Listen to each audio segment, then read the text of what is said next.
Now, ang pag-uusapan po natin, why the rich get richer and the poor get poorer. So, unahin po muna natin yung una. Why the rich get richer. Ano po ba sikreto ng mga taong mayayaman kung bakit sila lalong yumayaman? Number one po, it's because these are the people who dream bigger dreams and continue to dream bigger. Yan po yung isa sa sikreto nila. Number one po, kung titignan po natin si Henry C., noong time po na nag-i-start pa lang siya, ang pangarap niya lang was ito. Sabi niya ganon, I thought that if I sold a pair of shoes to every Filipino, I would be a successful man. Imagine niyo po, ang thinking niya lang, mabenta niya lahat ng Pilipino ng sapatos, yayaman na siya.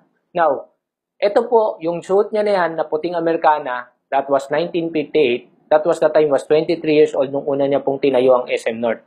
In fact, nung tinatayo niya po yan, a lot of people were so negative. Sabing ganun, magtatayo ka ng mall sa isang talahiban, liblib na po, sino ang pupunta dyan? Walang naniniwala sa pangarap niya.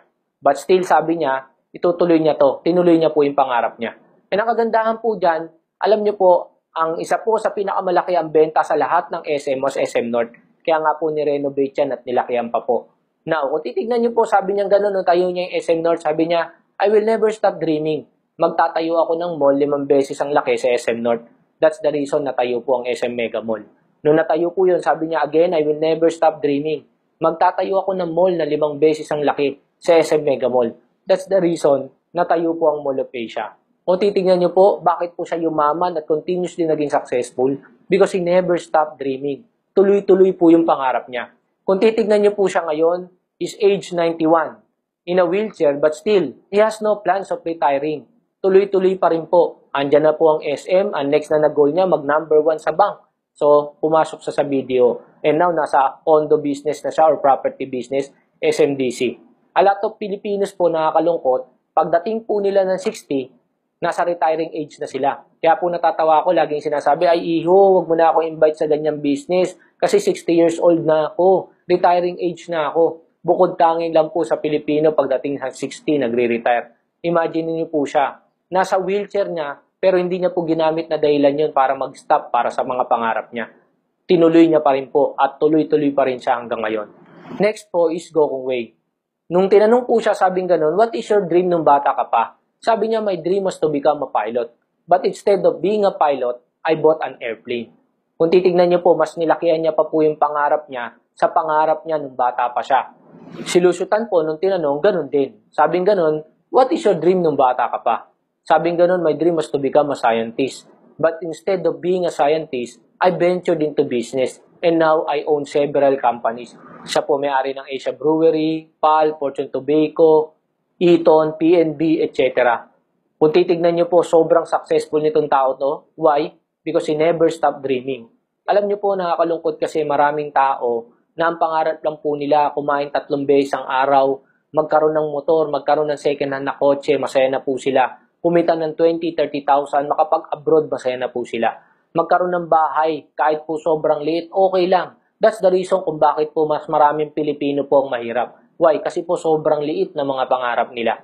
Alam niyo po sana, sa lahat na nakakapanood nito, ikaw mismo na nanonood nito ngayon, sana lakihan mo yung pangarap mo. Yan yung sikreto kung bakit sila yumaman at patuloy na yumayaman. Never stop dreaming kasi libre yan.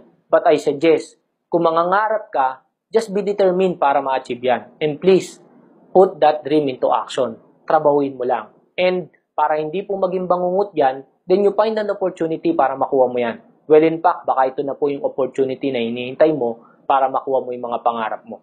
One of my favorite quotation was this one. There are no great people in the world, only ordinary. The only difference is that some set higher goals, they dream bigger dreams, and they settle for nothing less than the best. Kung titignan po natin, lahat naman ng tao ordinaryo lang. Lahat po tayo pantay-pantay lang. Even po nag-start sila yan si Lusutan, ordinaryong tao lang po yan. Pero imagine niyo po, bakit sila yumaman? It's because they never stop dreaming. And they settle for nothing less than the best. Hindi po sila complacent. A lot of Filipinos po kasi nakakalungkot na masaya na po sila sa buhay na kinalalagyan nila. Guys, kayo po na nanonood nito, kung ano po yung pinaniniwalaan nyo, mangyayari po sa inyo yan. And believe me, have big dreams. And someday, ikaw po mismo magugulat ka sa mga bagay na narating mo. Number 2 po na sikreto ng mga mayayaman kung bakit yung mayaman lalong yumayaman is because they applied the law of leverage, which means multiplying your time through others.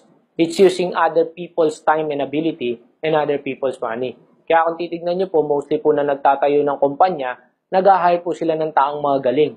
Mga assistant manager, vice president, etc. At yung galing at oras ng mga tao na yan gagamitin nila para lumaki yung kumpanya nila. Sila po ang yumayaman.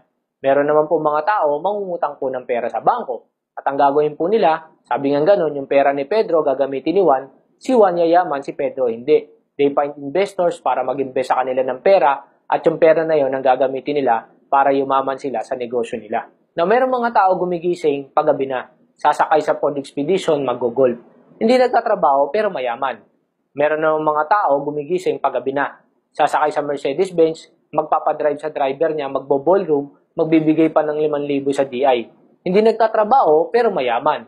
Pero merong mga tao gumigising, umagang-umaga pa lang, umuwi gabing-gabi na. Trabaho ng trabaho pero hindi yung mayaman. Why? It's because these are the people who are not applying the law of leverage. Kung titignan niyo po, kaya mo ba magtrabaho ng 24 hours per day, 7 days a week? Baka isang linggo mo lang gawin na magtrabaho ng 24 oras isang araw, na sigurado, punerarya na abutin mo. Now, paano mo tatapatan si Henry C? Si Henry C nagtatrabaho ng 4 million hours per day. Paano yun? Now, si Henry C po, meron po siyang 500,000 employees na nagtatrabaho sa kanya ng 8 hours per day. In-apply niya po yung leverage. That's the reason po nagtatrabaho siya ng 4 million hours per day kahit hindi naman siya totally nagtatrabaho. Ginamit niya po yung time and ability ng mga tao para lumaki po yung kumpanya niya. Now, pwede po tayo magtrabaho 30 years. Yan lang po yung lifespan natin. After 30 years, matanda ka na po niyan. So, what if you will work 30 years and 365 days po ang isang taon? Ibig sabihin, sa isang taon, Sabado at Linggo papasok ka, walang holiday. And 24 hours ka pa magtatrabaho everyday. Alam niyo po, ang makukonsume nyo lang po na oras is 262,000 hours. Ibig sabihin, hindi mo pa rin matatapatan si Henry C. Imagine na, 24 hours ka na nagtrabaho, araw-araw sa loob ng isang taon, still hindi mo pa rin siya natapatan. Kaya if you won't apply the law of leverage, I tell you, mahihirapan ka pong yumaman or matapatan sila. Kaya nga po sa mayayaman, ang lagi nilang sinasabi, time is gold. Kasi talagang gold po talaga yung time. Kaya po kung mapaparami mo yung oras mo, yayaman ka talaga. Kung titignan niyo po ang Jollibee, ano po ginawa niya? Kung isa lang tinayo niya, ang makukonsume niya lang is 24 hours a day. So pwede lang siya magbenta ng produkto 24 hours.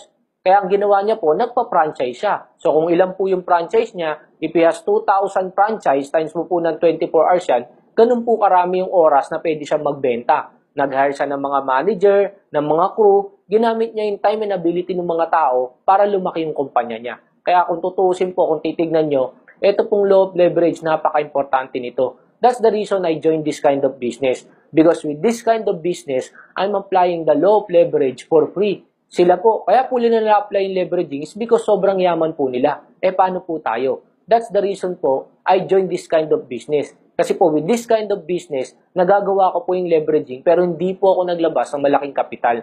Kaya nga po, have an open mind and join this kind of business. Why? Kasi kung hindi mo pa ito gagawin, paano mo po sila matatapatan? And paano mo makukuha yung mga pangarap mo?